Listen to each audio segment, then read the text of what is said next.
Olá, boa noite. Boa noite. Começa agora o Repórter Brasil. E estes são os destaques de hoje. O presidente Jair Bolsonaro divulga uma carta à nação, diz estar aberto ao diálogo e afirma que nunca teve a intenção de agredir quaisquer dos poderes. O presidente sugere que divergências em relação a questões judiciais devem ser resolvidas no campo da justiça, respeitando os direitos e as garantias fundamentais da Constituição. E mais. Caminhoneiros fazem protestos em rodovias federais. Eles pedem redução do preço da gasolina, entre outras reivindicações. O presidente Jair Bolsonaro participa da cúpula do BRICS e sugere um comércio mais aberto e transparente entre os países do grupo para enfrentar os desafios do século XXI. Na quarta reportagem especial sobre a Semana da Independência, a gente mostra os tesouros da história do Brasil estampados na arquitetura do bairro do Ipiranga, em São Paulo. Numa entrevista exclusiva, o secretário de Energia Elétrica do Ministério de Minas e Energia fala sobre as medidas do governo para enfrentar a escassez de água e economizar na conta de luz.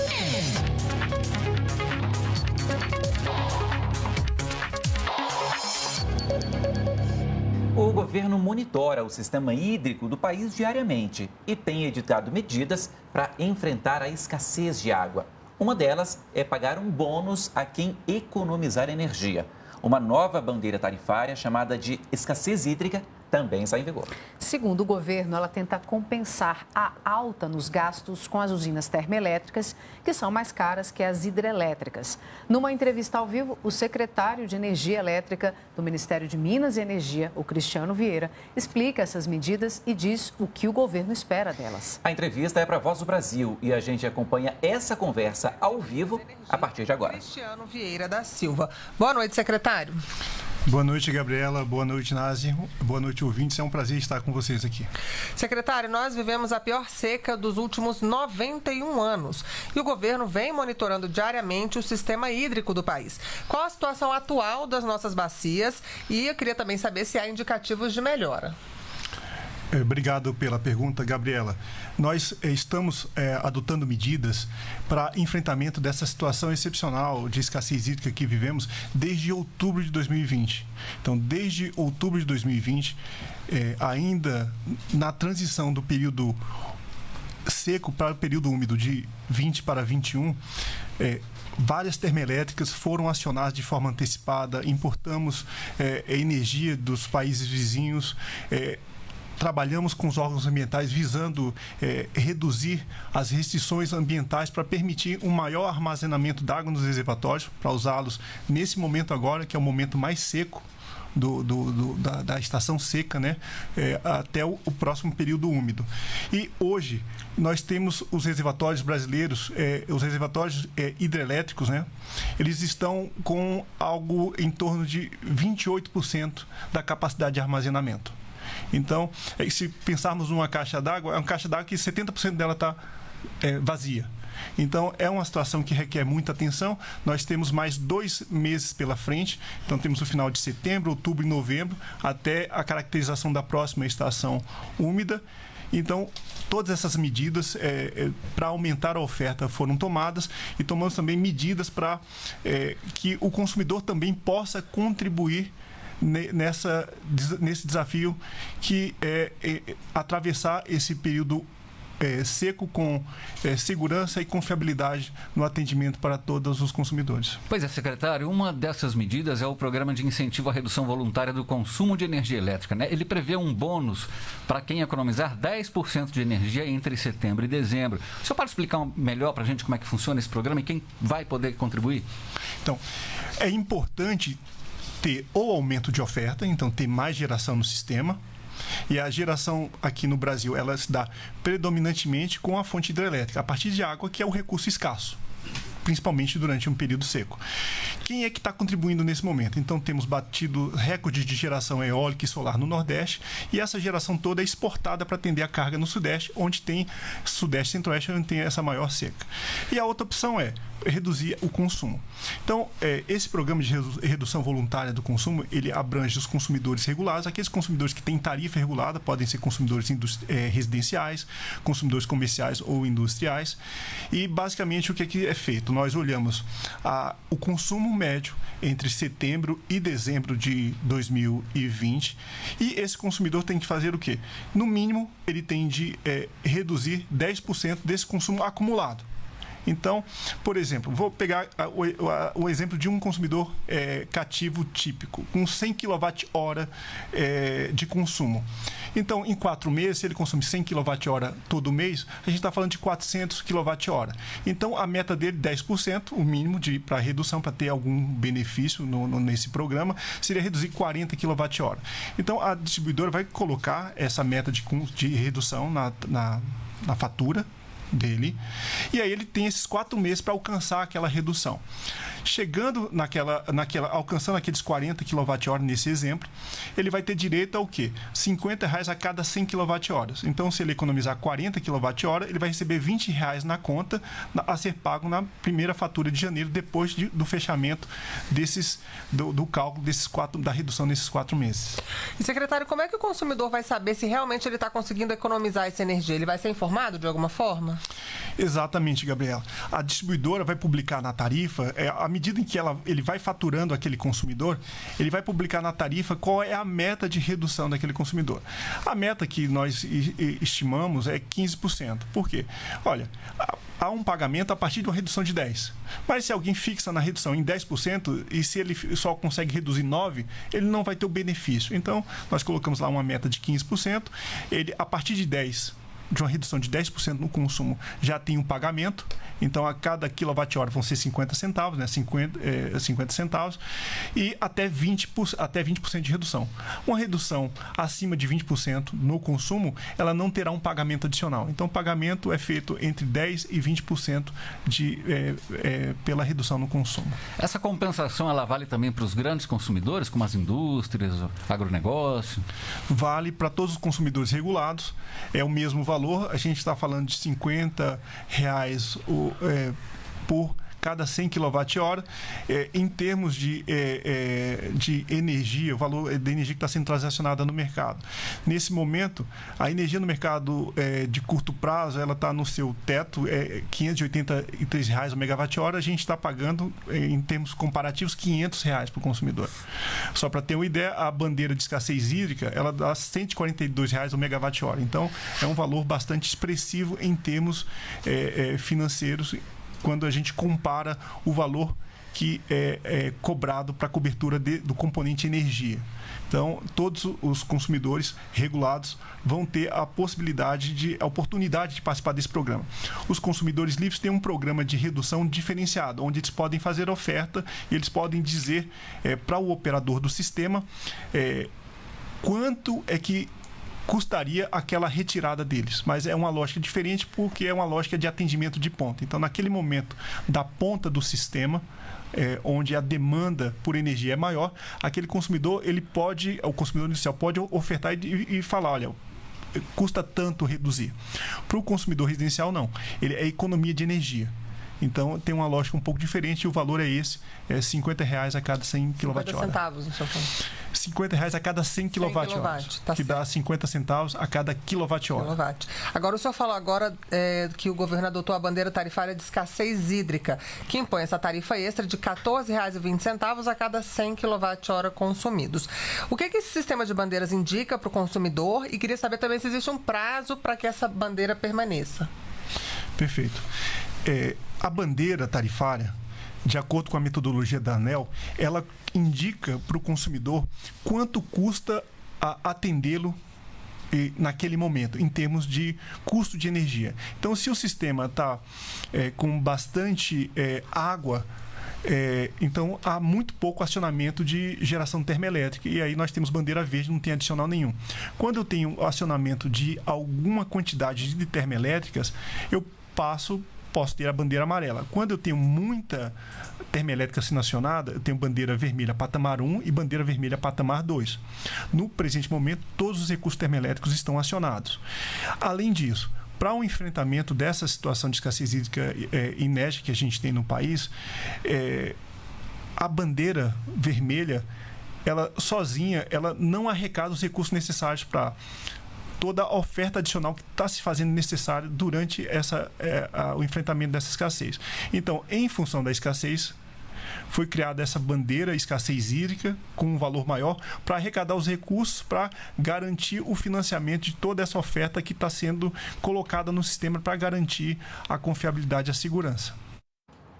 Você acompanhou aí ao vivo, portanto, a entrevista do secretário de Energia Elétrica do Ministério de Minas e Energia, Cristiano Vieira.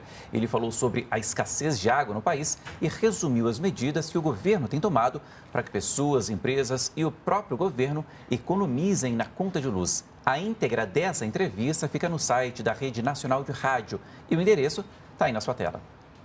Daqui a pouco você vai ver. O presidente Jair Bolsonaro divulga uma carta à nação, diz estar aberto ao diálogo e afirma que nunca teve a intenção de agredir quaisquer dos poderes. Os detalhes depois do intervalo.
O presidente Jair Bolsonaro divulgou hoje uma declaração à nação. O documento vem 2 dias depois das manifestações do 7 de setembro e de uma intensa troca de acusações, principalmente entre o presidente e ministros do Supremo Tribunal Federal. No texto, o presidente Jair Bolsonaro afirma que nunca teve nenhuma intenção de agredir quaisquer dos poderes. Diz ainda que a harmonia entre eles não é vontade minha, mas determinação constitucional, que todos, sem exceção, devem respeitar. O presidente afirma que boa parte dessas divergências decorrem de conflitos de entendimento sobre decisões adotadas pelo ministro Alexandre de Moraes no âmbito do inquérito das fake news e completa dizendo que, na vida pública, as pessoas que exercem o poder não têm o direito de esticar a corda a ponto de prejudicar a vida dos brasileiros e sua economia. Jair Bolsonaro lembrou ainda que as palavras dele, por vezes contundentes, decorreram do calor do momento e dos embates que sempre visaram o bem comum. No fim do documento, o presidente reitera respeito pelas instituições da República e garante que sempre esteve disposto a manter diálogo permanente com com os demais poderes pela manutenção da harmonia e independência entre eles. Depois, agradece o extraordinário apoio do povo brasileiro, com quem alinho meus princípios e valores e conduzo os destinos do nosso Brasil. Essa declaração aí foi divulgada após uma manifestação do presidente do Tribunal Superior Eleitoral, ministro Luiz Roberto Barroso. Ele discursou hoje cedo na abertura dos trabalhos da corte, justamente depois do feriado de 7 de setembro. Em resposta às críticas feitas durante os atos da última terça-feira pelo presidente Jair Bolsonaro, Barroso voltou a defender o sistema eleitoral e disse que ele já é auditável e seguro. O presidente do TSE afirmou ainda que as dúvidas sobre as urnas eletrônicas foram criadas artificialmente por uma máquina de propaganda e que elas se dissiparão entre os eleitores quando as mentiras também cessarem. O ministro também criticou a polarização e defendeu a democracia. A democracia tem lugar para conservadores, liberais e progressistas. O que nos une na diferença é o respeito à Constituição, aos valores comuns que compartilhamos e que estão nela inscritos. A democracia só não tem lugar para quem pretenda destruí-la. E para falar mais sobre o conteúdo desse documento e sobre mais declarações nesse pós-7 de setembro, eu converso agora com o nosso comentarista de política e economia, Ricardo Caldas. Boa noite, professor. Como é que você interpreta essa declaração à nação do presidente Jair Bolsonaro e mais essa manifestação pós-feriado essa, como a gente viu ali há pouco, do presidente do TSE, ministro Luiz Roberto Barroso? Boa noite, Paulo. Boa noite a todos que estão nos assistindo. Foi um discurso bem interessante, onde ele faz, inclusive, uma referência aos sistemas eleitorais e ao populismo, enquanto ele ele elenca o que, segundo ele, seriam características do populismo. Ele esquece de mencionar, no entanto, que o populismo predominou no Brasil entre 1945 e 1964 e que o populismo não busca inimigos, ele busca simplesmente uma relação direta com a população. E isso é que caracteriza o populismo. Deixando esse aspecto, vamos dizer assim, teórico e acadêmico de lado, após o discurso dele, vários fatos aconteceram e um fato novo que eu gostaria de destacar aqui, Paulo, que já existia há muito tempo nos Estados Unidos, mas que era pouco comum no Brasil, é a consulta a ex-presidentes. Nos Estados Unidos é muito comum um presidente consultar no momento de crise outros. E agora a gente está vendo que o Brasil está indo no mesmo caminho. E aparentemente houve essa consulta e ela teria influenciado, inclusive, a nota, a Carta Nação, né? Onde você pode destacar nela princípios apaziguadores, realmente um tom de estadista, né, assim, no sentido de buscar a pacificação nacional. Eu achei essa nota muito interessante e ela, inclusive, teve um impacto tão forte que a Bolsa subiu quase 2% e o dólar caiu logo após a sua publicação. Ok, professor, a gente segue acompanhando. Amanhã a gente volta a conversar sobre isso. Obrigado, até amanhã. Até amanhã. Uma paralisação de caminhoneiros atingiu rodovias de 15 estados do país hoje. Protesto que traz uma pauta de reivindicações variada.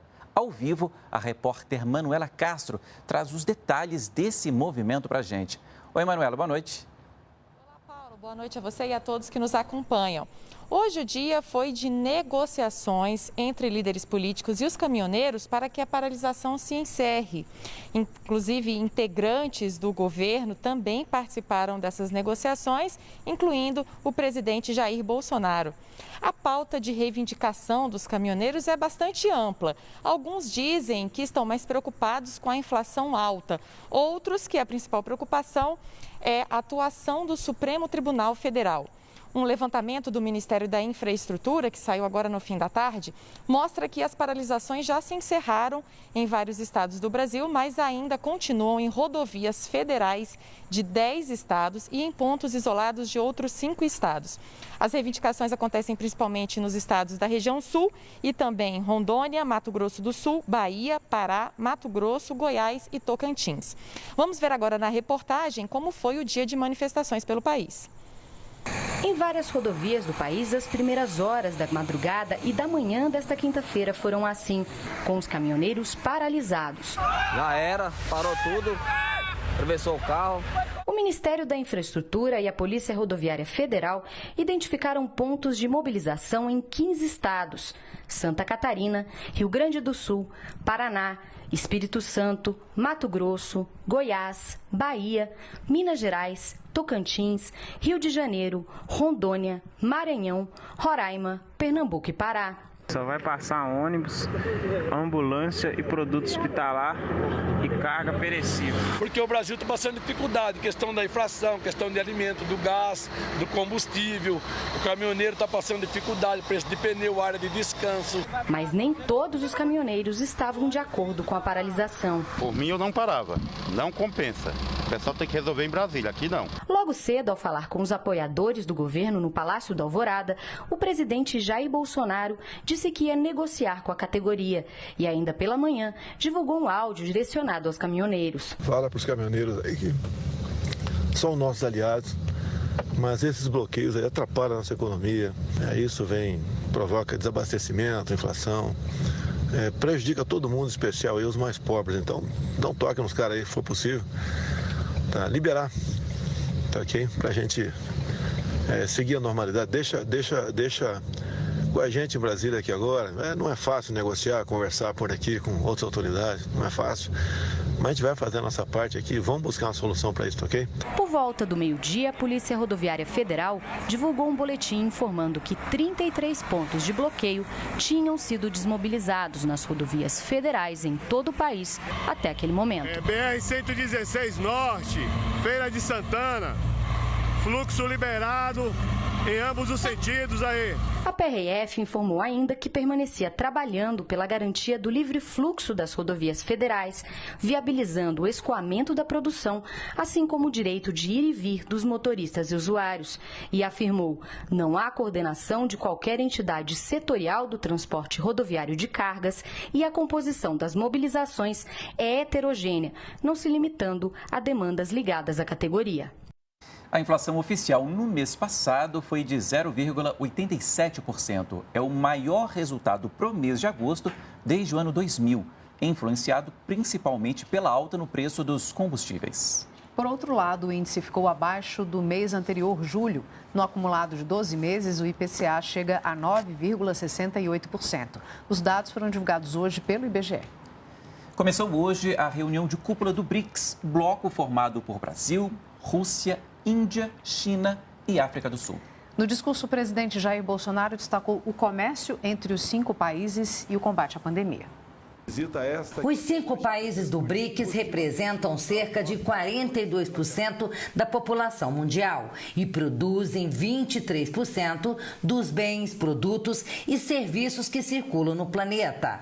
O bloco concentra 18% do comércio mundial e é esse número que os 5 governantes querem aumentar. Temos interesse em diversificar nossa pauta exportadora. Nos 15 anos de existência, as exportações do BRICS para o resto do mundo cresceram 125%, atingindo um total de 3,5 trilhões de dólares. E houve um avanço de 293% nos negócios internos do bloco, que alcançaram a soma de 355 bilhões de dólares em 2019.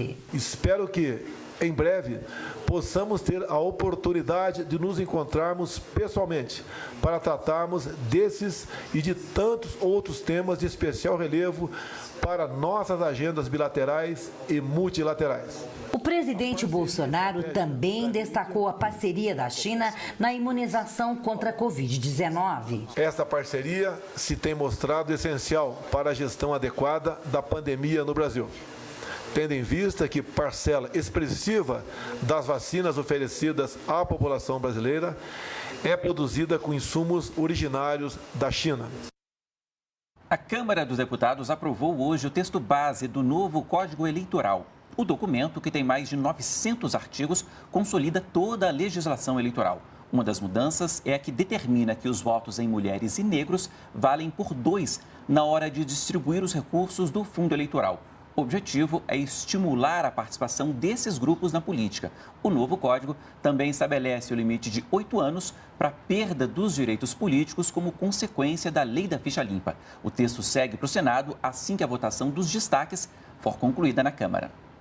O ministro Edson Fachin, do Supremo Tribunal Federal, reafirmou hoje que é contra o marco temporal. O tribunal retomou o julgamento da tese que deve decidir se os indígenas só poderão reivindicar áreas onde já estavam antes da promulgação da Constituição de 86, que fez apenas leitura do relatório, não chegou a votar. A sessão foi encerrada e será retomada na semana que vem. Um grupo de embaixadores da Europa, Ásia, América do Sul e África está na Amazônia neste momento. Acompanhados pelo vice-presidente da República e presidente do Conselho Nacional da Amazônia Legal, Hamilton Mourão, eles foram a pontos diferentes da região. Em Carajás, no Pará, eles viram a maior usina de minério de ferro do mundo e 6 unidades de conservação, inclusive Floresta Nacional do Carajás. Veja aí o que eles disseram. Para a União Europeia, o tema da sustentabilidade é essencial e queremos ver realmente atividades onde, por um lado, se consegue um resultado econômico positivo, mas também os elementos sociais e medioambientais são muito importantes. A comunidade internacional entender a amplitude da Amazônia, o tamanho, as características, e não pura e simplesmente comprar aquilo que lê uma vez ou outra em alguma publicação. Hora da previsão do tempo, Lara, boa noite. Você tem falado aí de chuva em boa parte do país. Esse é o mesmo cenário para amanhã? Boa noite, Catiúcia. Sim, a gente vai continuar falando de chuva porque ela chegou em alguns lugares que vinham sofrendo com a estiagem. Boa noite a todos. Esse é o caso de Cuiabá, por exemplo, de onde nós temos imagens ao vivo. Voltou a chover na capital depois de 90 dias, amenizando aí um pouco a secura, né? E o calor que vinha passando dos 40 graus também diminuiu na cidade. A chuva chegou nesta madrugada e deve permanecer até amanhã à noite. E as temperaturas vão ficar aí entre 20 e 34 graus. E outra capital também no centro-oeste, onde está chovendo, é Campo Grande. Vemos aqui as imagens feitas pela Clima ao Vivo. Podemos observar aí a formação da chuva, né, que veio com ventania e causou estragos em algumas regiões no fim da tarde desta quarta-feira. Alguns bairros ficaram sem energia, houve queda de árvores também. E essa chuva aí deve continuar até amanhã à noite na cidade. E amanhã tem também previsão de mais chuva aqui para a parte do norte, do centro-oeste, do sudeste e também do sul do país. Aqui onde está destacado mais escuro, essa chuva vai vir acompanhada de trovões. E ela vai ser um pouco mais intensa em parte do Amazonas e também em São Paulo, inclusive nas capitais. E aqui, Catiúcia, a gente segue torcendo para a chuva chegar também em Brasília, né? Torcida para lá e também para o interior de São Paulo. Essa notícia que eu vou dar aqui agora.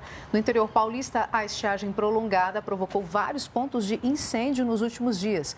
Fortes cortinas de fumaça cobriram o céu de algumas cidades. Houve registros de queimadas em Catingá, Dobrada, Jaboticabal e Sertãozinho. Segundo o Instituto Nacional de Pesquisas Espaciais, o estado de São Paulo registrou mais de 4.000 focos de incêndio neste ano, 35% a mais que nesse mesmo período do ano passado. Na França, as atenções estão voltadas para o julgamento do principal suspeito dos ataques terroristas que mataram 130 pessoas em Paris em 2015. Esse julgamento, considerado histórico, deve durar 9 meses. São 20 acusados, quase 1.800 partes interessadas e mais de 300 advogados envolvidos. E por isso mesmo, a segurança foi reforçada. Cerca de 300 policiais fizeram a guarda no interior do prédio, enquanto muitos outros ficaram ao redor do tribunal, já que, segundo o governo francês, a ameaça à segurança na França é alta. Uma sala dentro do Tribunal de Justiça foi construída especialmente para a ocasião e custou 8 milhões de euros. Os acusados foram escoltados em furgões blindados. Eles não serão julgados por um júri popular, e sim por juízes. Neste segundo dia de julgamento, Salah Abdeslam, o principal suspeito de ter coordenado os ataques, que ainda está vivo, obteve o direito de falar em uma discussão sobre os quais representantes das vítimas teriam permissão para participar do julgamento. Questionado sobre sua profissão, o franco-marroquino disse ao Tribunal de Paris: "Desisti do meu emprego para me tornar um soldado do Estado Islâmico." Abdeslam perguntou se as vítimas das guerras na Síria e no Iraque também seriam convidadas a depor. O juiz juiz o advertiu de que ele estava se afastando do assunto da audiência e acabou cortando o microfone de Abdeslam. Ele é considerado o único sobrevivente do grupo formado por 20 pessoas que realizou os ataques com armas e bombas em 6 restaurantes e bares e também na casa de shows Bataclan e o estádio esportivo no dia 13 de novembro de 2015, que deixaram 130 mortos e centenas de feridos. O crime tem mais envolvidos que foram acusados de cumplicidade por participar da logística e do financiamento. O Estado Islâmico reivindicou a autoria do atentado e orientou seus seguidores na época a atacar a França por seu envolvimento na luta contra o grupo radical no Iraque e na Síria. Essa história chocou o mundo. Aqui no Brasil, o censo demográfico do IBGE deve sair do papel no ano que vem. E os primeiros testes começaram a ser feitos esta semana na ilha de Paquetá, no Rio de Janeiro. O primeiro lugar do Brasil a participar do Censo 2022 é uma pequena ilha no meio da Baía de Guanabara, no Rio de Janeiro. Paquetá, que é um bairro da capital fluminense, tem cerca de 4.000 habitantes e bicicletas por toda parte, já que a circulação de carros é proibida. Paquetá foi escolhida para esse teste preparatório do Censo 2022 porque tem 85% da população vacinada com as 2 doses do imunizante contra a Covid-19. Além de ter o tamanho adequado para servir como amostra do levantamento. Aqui, o IBGE testa sistemas e equipamentos para corrigir possíveis falhas. Os recenseadores fazem a coleta de dados de casa em casa.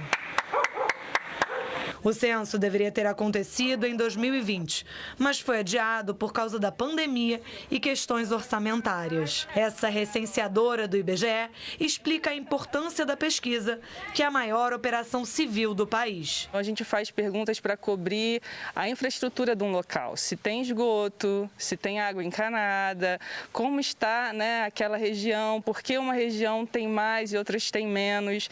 Então, todas as políticas públicas que vão ser feitas daqui a 10 anos são em cima dos dados levantados por nós agora em 2022. É muito importante, né? É rapidinho, gente, rapidinho, é legal, sabe? Não tem problema nenhum. Ainda no Rio de Janeiro, um novo boletim da Fiocruz indica uma tendência de estabilização nos casos de Covid. Ao vivo, a repórter Flávia Grossi traz os principais dados desse relatório para a gente. Flávia, boa noite. Boa noite, Catiúcia, Paulo e a todos. Esse boletim da Fiocruz, ele é feito com dados do Ministério da Saúde. As análises levam em conta os casos semanais de síndrome respiratória aguda grave, um dos sintomas da Covid-19. Segundo esse documento, nas últimas 6 semanas, 9 estados apresentaram estabilidade na transmissão comunitária de vírus respiratório. Já o crescimento foi apontado em 6 estados. 10 estados e o Distrito Federal apresentaram queda. Os pesquisadores alertaram para a importância do acompanhamento de casos nas crianças e nos adolescentes, pois muitos ainda não foram vacinados. Catiúcia, Paulo. Obrigado, Flávia. No Brasil todo, segundo o Conselho que reúne os secretários estaduais de saúde, 585.174 pessoas morreram por causa da Covid-19 até aqui. Foram 753 registros de morte nas últimas 24 horas. Além disso, são 20 milhões de casos confirmados até aqui. 30 mil também nas últimas 24 horas. Em contrapartida, segundo os dados mais atuais do Ministério da Saúde, 19.966.693 pessoas que tiveram a doença se recuperaram dela.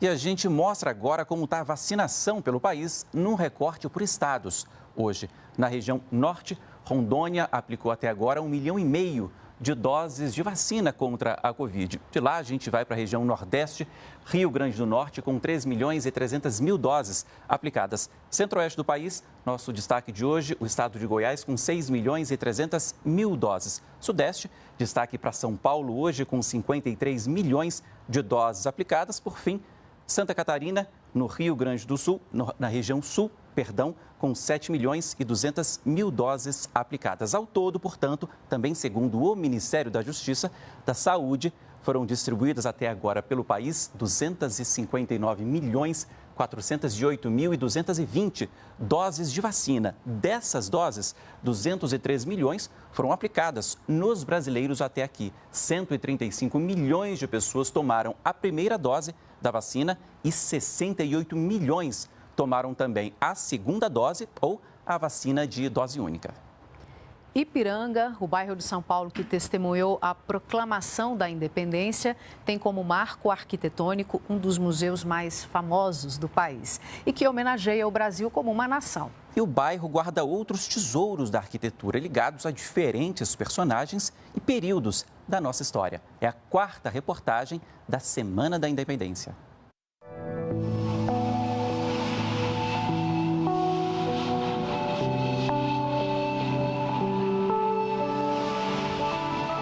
A arquitetura mourisca remete à origem libanesa da família Jafé, que chegou ao Brasil por influência do imperador Dom Pedro II. Em uma viagem ao Império Otomano, o monarca fez um convite público para atrair investimentos para o Brasil. No novo país, os Jafé foram de mascates a industriais. E o Ipiranga testemunhou essa ascensão. O Palacete Rosa, erguido em 1927, é um dos mais de 20 construídos pela família no bairro da Zona Sul de São Paulo. Com a fundação da Fiação, Tecelagem e Estamparia Ipiranga Jafé, em 1906, a família passou a ser importante para o desenvolvimento de São Paulo. Fundou escolas, parques, clubes e igrejas. Hoje, mais de 10 ruas levam o nome da família. Com mobiliário e utensílios originais, tem detalhes em gesso, vitrais, chão de granilite com madrepérolas e a escadaria em mármore branco, murais árabes de Alhambra e Bagdá e um minarete no terraço. O minarete é uma peça de construção civil do mundo árabe, concretamente nas mesquitas. E tinham cerca de dezenas de metros de altura, 80 metros, é muito comum. E o Almohadem subia lá e anunciava em alta voz que as orações iam começar. Então essa função era uma função de anunciar e por isso tinha que estar alto para que a voz chegasse a todo mundo. Não havendo anúncio de orações, o minarete vai servir como um mirante para que a gente observe a cidade e tudo que está à nossa volta. Outros casarões seguem estilos arquitetônicos diversos. Vamos encontrar, então, traços da arquitetura romana e grega. Então, frontões triangulares, vamos encontrar colunas dóricas, jônicas e coríntias. Vamos encontrar também frontões cimbrados, já com um pouquinho de influência do barroco. Mas, então, a gente olha esses palacetes, eles são imponentes, né? Outro nome importante para a arquitetura do bairro é do conde José Vicente de Azevedo. Vemos então que ele faz doações de terras para a construção do Instituto Padre Chico, para a paróquia, hoje paróquia Nossa Senhora da Assunção, também o educandário e santuário da Sagrada Família, onde está enterrado a Madre Paulina, o Colégio São José e inúmeros outros aí à sua volta.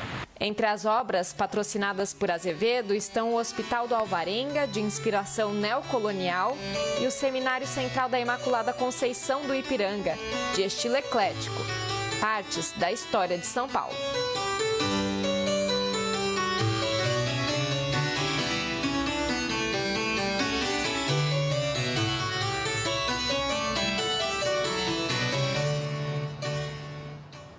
Essa reportagem da Priscila Cash, Paulo, mostra que nós, assim como outros países, temos também museu a céu aberto cheio de histórias. Né? A gente tem que valorizar, né? Verdade. E a gente viu ali num só bairro tendências diferentes, culturas diferentes, Europa, Oriente Médio e coisas de séculos diferentes, tudo reunido num só lugar. Foi interessante. Vale a pena saber mais. Vale a pena.